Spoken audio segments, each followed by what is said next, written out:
যিনি নেতৃত্ব দিতেন তাকে গ্রেফতার করা হলো গতকাল। আজকে তাকে যখন আদালতে নেওয়া হলো আর সেখানে উনাকে মুক্তি না দিয়ে আবার জেলে পাঠানো হলো, এই ইস্যুকে কেন্দ্র করে চট্টগ্রামে একজন মুসলিম আইনজীবীকে খুন করে ফেলা হলো, মসজিদে আঘাত করা হলো। প্রিয় ভাই সব, আপনাদের বিবেকের কাছে ছোট্ট একটু প্রশ্ন আমরা রাখতে চাই।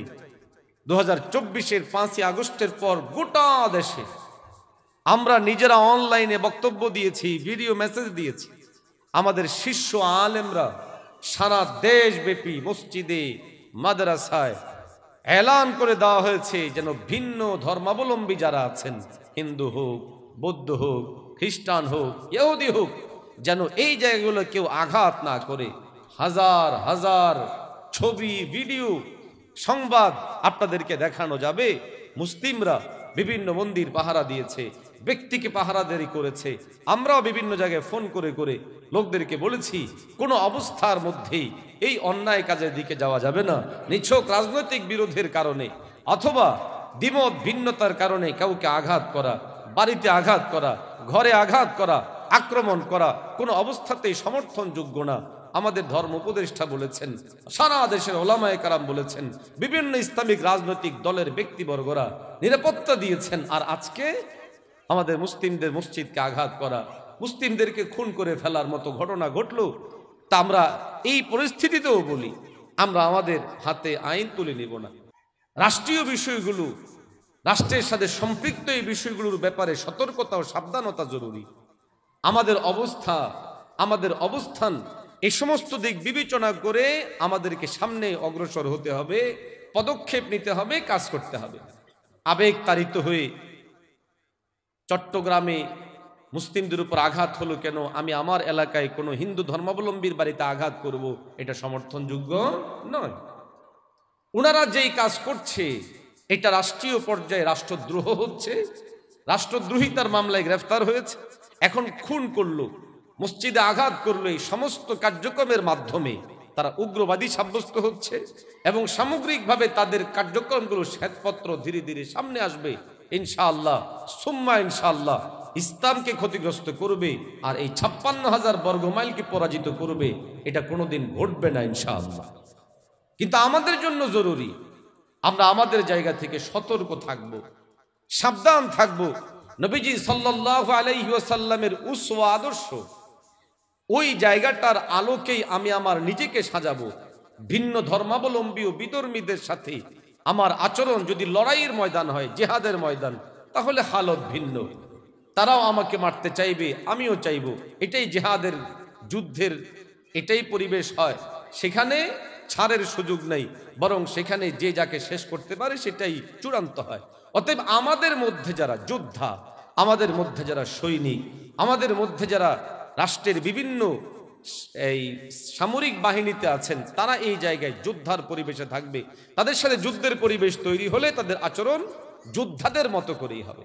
আমরা যারা সাধারণ নাগরিক, সাধারণ মুমিন, সাধারণ মুসলমান আছি, আমাদের জন্য রাসূলুল্লাহ সাল্লাল্লাহু আলাইহি ওয়াসাল্লামের হায়াতে জিন্দেগির ওই অংশগুলো আমাদের ফলো করা জরুরি। আমাদের নবী দোয়া করেছেন আল্লাহর কাছে, দাওয়াত দিয়েছেন ব্যক্তির কাছে, ঘরে ঘরে, দাঁড়ে দাঁড়ে গিয়ে দিন বুঝিয়েছেন। ইহুদির ঘরে গিয়েছেন, খ্রিস্টানের ঘরে গিয়েছেন, মূর্তি পূজকের ঘরে গিয়েছেন, অগ্নি পূজকের ঘরে গিয়েছেন। রাসূলুল্লাহ সাল্লাল্লাহু আলাইহি ওয়াসাল্লাম তাদেরকে দাওয়াত দিয়েছেন, বুঝিয়েছেন। অতএব আমরা যারা সাধারণ, আমাদের আচরণ হবে একরকম। আমাদের মধ্যে যারা রাষ্ট্রীয় দায়িত্বশীল, তাদের আচরণ হবে একরকম। আমাদের মধ্যে যারা বিধর্মীদের সাথে লড়াইয়ে যুক্ত, তাদের আচরণ হবে আরেক রকম। এই পয়েন্টটা আমাদের খুব ভালো করে বোঝা জরুরি। আমরা অনেক সময় না বুঝে, আমি আমার অবস্থান না বুঝে, আমি সাধারণ মানুষ, দেখা যাচ্ছে যে আমি আইন হাতে তুলে নিলাম। দেখুন, কোন একজন ব্যক্তির উপরে আপনি আমি হামলা করা আর একজন পুলিশের লোক হামলা করা এক হয় না। আপনি আমি হামলা করলে অপরাধ হয়, পুলিশের লোক সে যদি কোনো সে জায়গায় হানা দেয়, এটাকে বলা হয় নিরাপত্তা রক্ষার জন্য তাদেরকে সরিয়ে দিয়েছেন ইত্যাদি বলে সেটাকে আখ্যা দেওয়া হয়। এতটুকু জিনিস তো আমাদের বোঝা জরুরি। আলহামদুলিল্লাহ, বাংলাদেশে এই পর্যন্ত বহু চক্রান্ত হয়েছে, ষড়যন্ত্র হয়েছে, ইসলাম ও মুসলমানকে ক্ষতিগ্রস্ত করার জন্য বিভিন্ন চক্রান্ত হয়েছে। আলহামদুলিল্লাহ, আজ পর্যন্ত চক্রান্তকারীরা টিকতে পারেনি, চক্রান্তকারীরা সফল হয়নি, আমরা আশা করব এবারও চক্রান্তকারীরা সফল হতে পারবে না ইনশাআল্লাহ। এক্ষেত্রে আমাদের জন্য একটা জিম্মাদারি, সেটা হলো এই, আপনার আমার আশপাশের যারা বিভিন্ন ধর্মাবলম্বী ভাইয়েরা আছেন তাদের কাছে যান, তাদেরকে বুঝান এবং সামগ্রিকভাবে তাদের মাঝে এই দাওয়াতি কাজটা চালু রাখেন যে ঠিক কি কারণে, কাদের প্ররোচনায় আপনারা এই সমস্ত আত্মঘাতীমূলক কাজগুলো করছেন বা আপনাদেরকে দিয়ে আত্মঘাতীমূলক কাজগুলো করানো হচ্ছে। ইসলামের ব্যাপারে এটা অপপ্রচারণা। আমাদের ইসলামের আদর্শ, আমাদের প্রিয় রসুল সাল্লাল্লাহু আলাইহি ওয়াসাল্লামকে আমরা ফলো করি। আমাদের নবী তো আমাদেরকে শিখিয়েছেন আপনাদের জন্য কাঁদতে, আপনাদের জন্য দোয়া করতে। আমরা আপনাদের ব্যাপারে চিন্তাশীল, যেমন আমাদের ভাইদের ব্যাপারে চিন্তাশীল, আপনাদের ব্যাপারেও চিন্তাশীল। আমাদের ইসলাম তো আমাদেরকে বলে লেনদেনের ক্ষেত্রে তুমি দেখবে না কে মুসলিম কে নন মুসলিম। এখানে ওজন যদি কম দাও কোনো অমুসলিমকে, আল্লাহ পাকের আদালতে আমাকে পাকড়াও হতে হবে। আমি যদি কোনো অমুসলিমকে আল্লাহ না করেন বিনা কারণে কোনোভাবে আঘাত করি, আমার ইসলামী আইন শাসনে কোনো অবস্থাতেই আমাকে ছাড় দেওয়ার সুযোগ নেই, বরং আমাকে বিচারের সম্মুখীন করা হচ্ছে। এটার নাম হলো ইসলাম, যেখানে ইনসাফ আছে, যেখানে আদল আছে, যেখানে আল্লাহ সুবহানাহু ওয়া তাআলা আমাদেরকে শিখিয়েছেন যে তোমাদের অধীনত মানুষদের মধ্য থেকে কেউ যদি ভিন্ন ধর্মাবলম্বীও হয় তো তাদের সাথে তোমাদের আচরণটা হবে এমন যেমন সাধারণ একজন মানুষের সাথে হয়ে থাকে, চাই সে মুসলিম হোক অথবা নন মুসলিম হোক। সেখানে তোমার ধর্মীয় দিক থেকে বিবেচনায় না, বরং দুজন মানুষ হিসেবে বিবেচনা করতে হয়।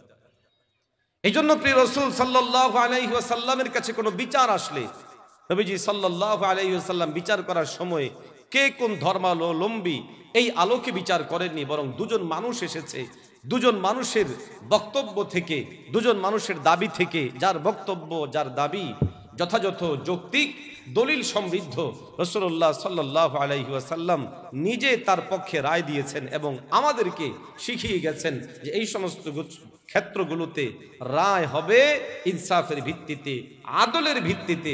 মুসলিম হয়ে অপরাধ করবে আর তাকে ছাড় দেওয়া হবে অসম্ভব, বরং মুসলিম হয়ে কেউ অন্যায় করলে তাকেও অন্যায়কারী হিসেবেই সাব্যস্ত করা হবে।